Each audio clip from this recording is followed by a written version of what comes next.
Hi there. We are live and it is April 2026. Yes. Yes. Time We've is we've made it past April Fool's Day and we're ready to keep going into spring.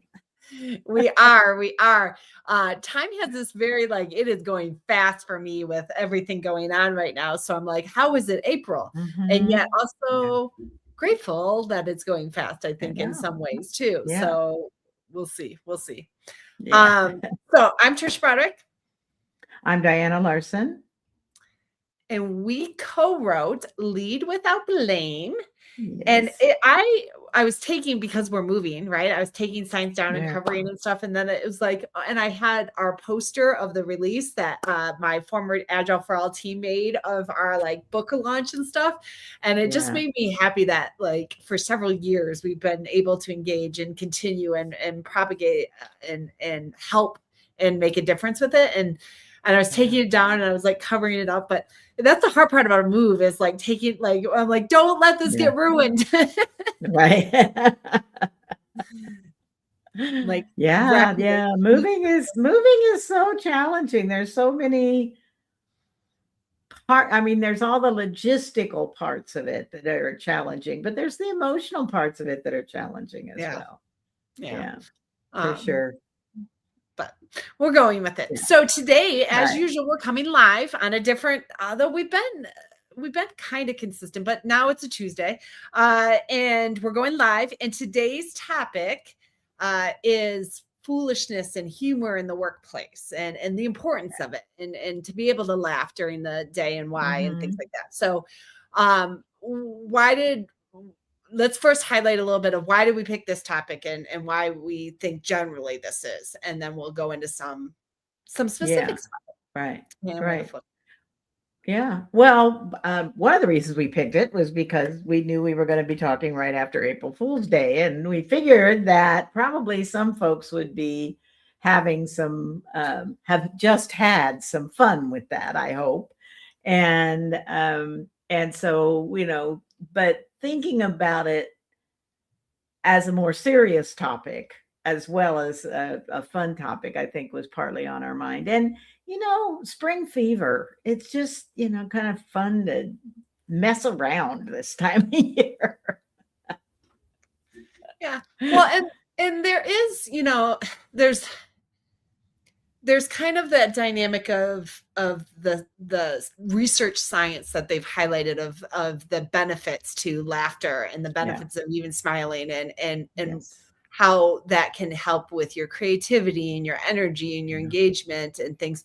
And it really is contagious, right? Yeah. If I'm with Yeah. somebody that is super happy and stuff, I mean, I might be annoyed at you at first. Yeah.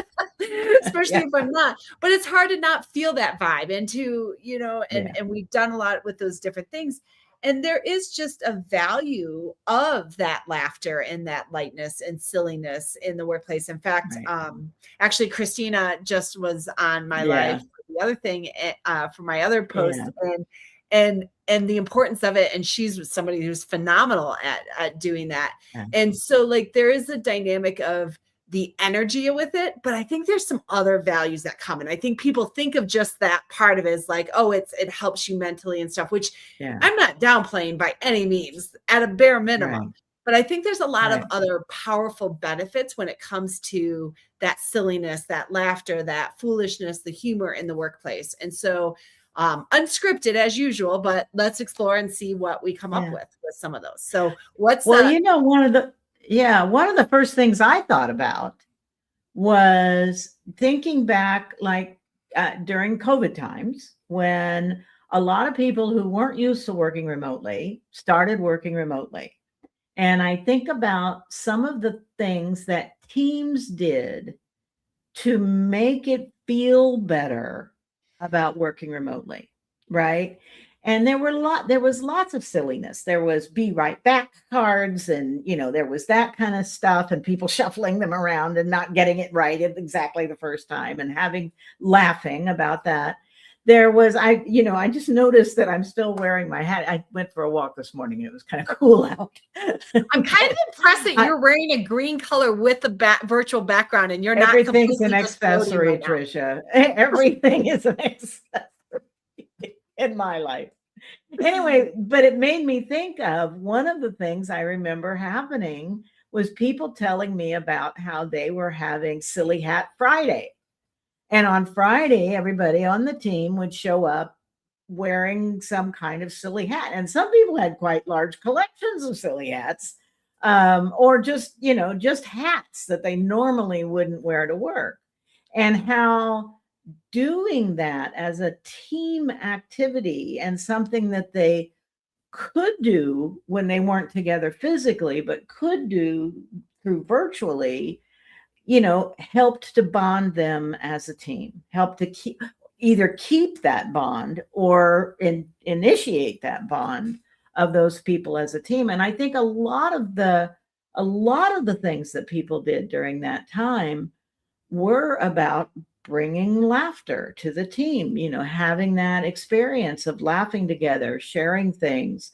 And there were lots of other things that people shared that way to sort of do some of that virtual team building when nobody was really used to doing virtual team building yet, right? And yet those were some of the first things that people reached for, was how do we laugh together? How do we, especially when it feels like the world is in chaos and right. everything else, it feels more important than ever too. Right. Well, and a lot of the things that are available to us in our online communication tools now weren't available then. They were much more rudimentary.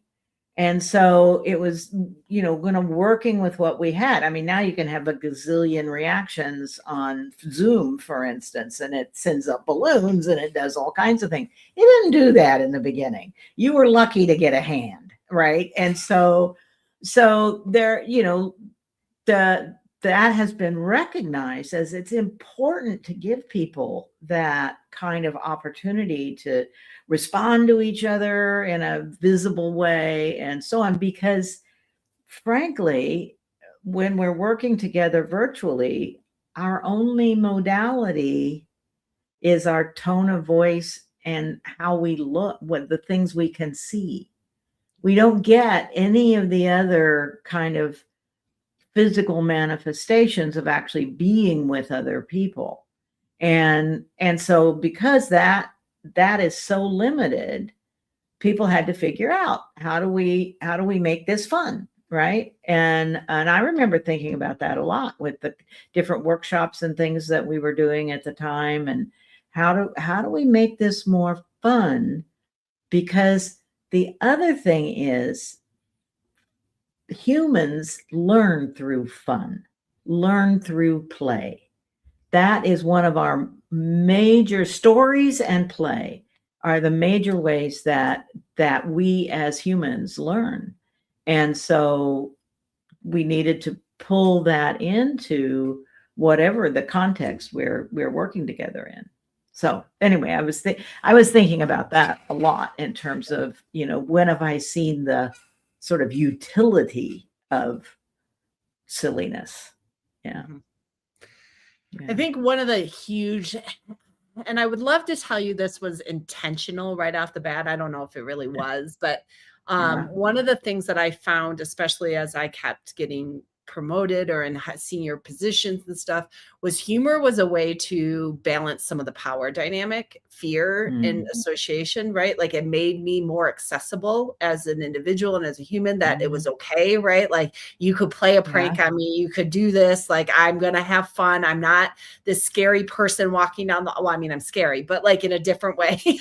and but it was relatable, and and I think I can think back to like, oh my gosh, like I was the overall project manager for this project, and when heated seats first came out in the cars, and I didn't know what a heated seat was, right? Like and my team, we all went to lunch, and they picked the furthest lunch spot that they could find, and they turned my heated seat on, and I am the only female in a car full of dudes thinking something's wrong with me.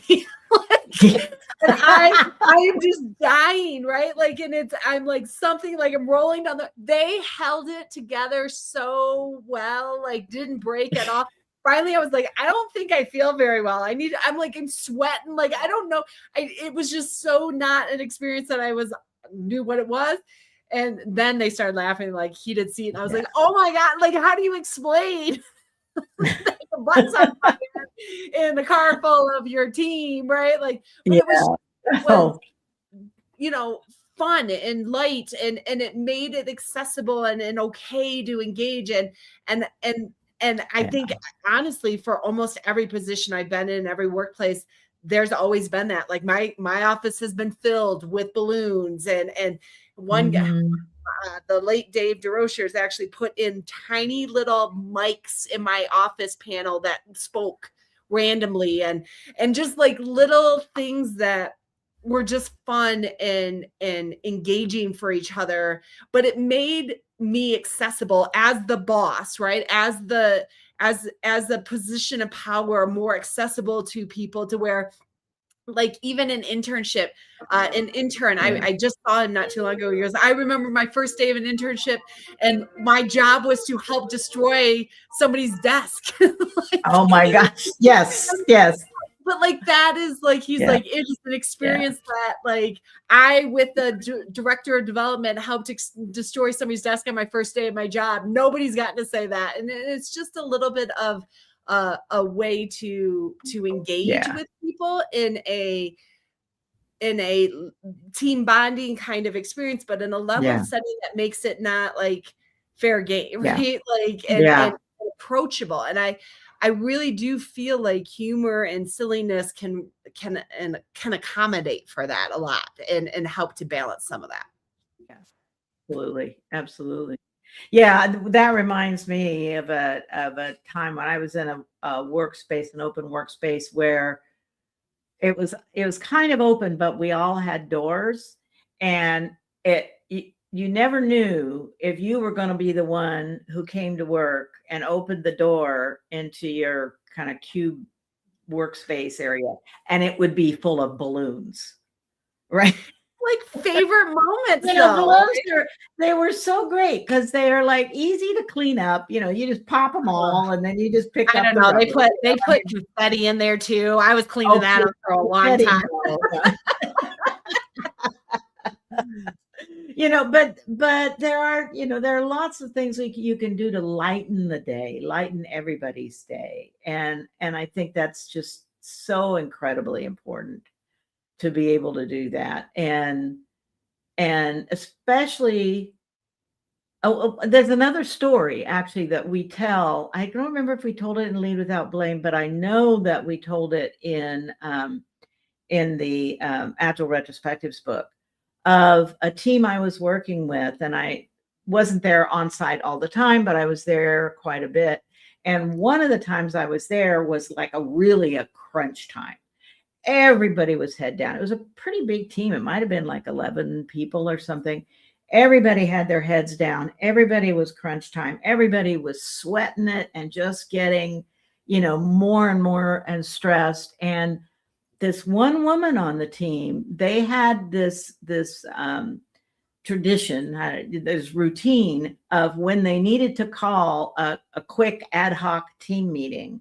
They had those batakas, those inflatable bat kind of things, because when you whack those together, they don't make an obnoxious sound, but they just bop, bop, bop, bop, bop, right? And so she came in and she's doing that, and everybody's like, "What? We're busy." They were all reacting, and she said, "I just want to note to everybody that we have gone 2 weeks without anyone breaking the build," or it was something simple like that. But then she wheeled in this whole tray full of this whole cart full of cupcakes, and said, "I think we need a quick break." And everybody started laughing. They all got up. They got their cupcakes. It took 7 to 10 minutes.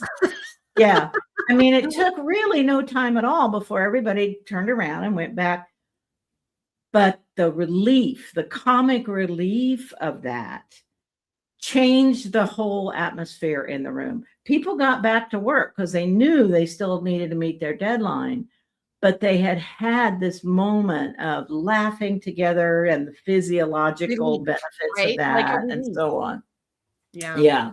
It was really, and it was so silly because those silly batakas and and she had the cart all decorated and, congratulations team and all that kind of stuff.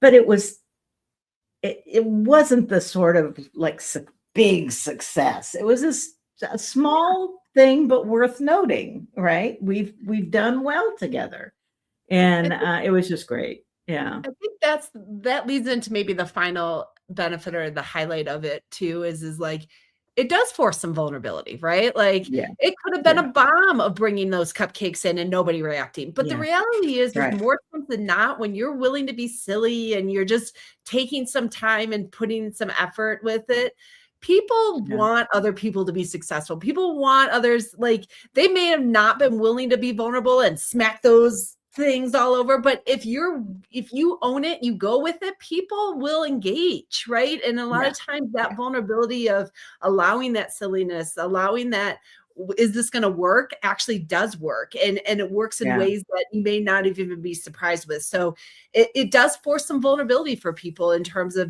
allowing yourself to be silly and do something maybe unique in that humor aspect with it. So we're at time already. These just go by so fast. Where can people find you coming up? Well, I'm going to be at the Portland PMI chapter conference later this month on the 17th. Then later in the very last week of the month, I'll be at the Retrospective Facilitators Gathering, which this year is in Quebec, which I've never been to Quebec. So I'm very excited about that. Either. Do you need somebody yeah, you're going to be busy. You're packing. You're doing things. I have a team liftoffs. If you go to teamliftoffs.com, you can learn about the workshop that's coming up on May 7th and 8th. I'm doing with Neil Taylor. And what else? Oh, and we are really getting to very close to launching the newest program from DianaLarsen.com that's called Thrive in Turbulent Times.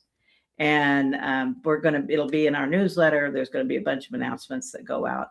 But that's going to, the ability to become a part of that is on the brink of being ready. So I'm pretty excited about that too. Yeah. Perfect. I do not have many public things coming up. I've been pretty busy with certain things, but I will actually be at things that I know of. I have a Leading Amazing Teams public course coming up in May. That's a virtual class that Jake Calabrese and I do.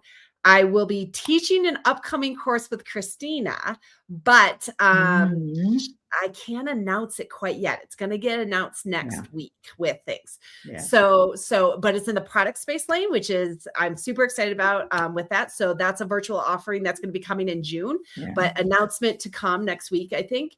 And then I'm actually going to be at a Vistage.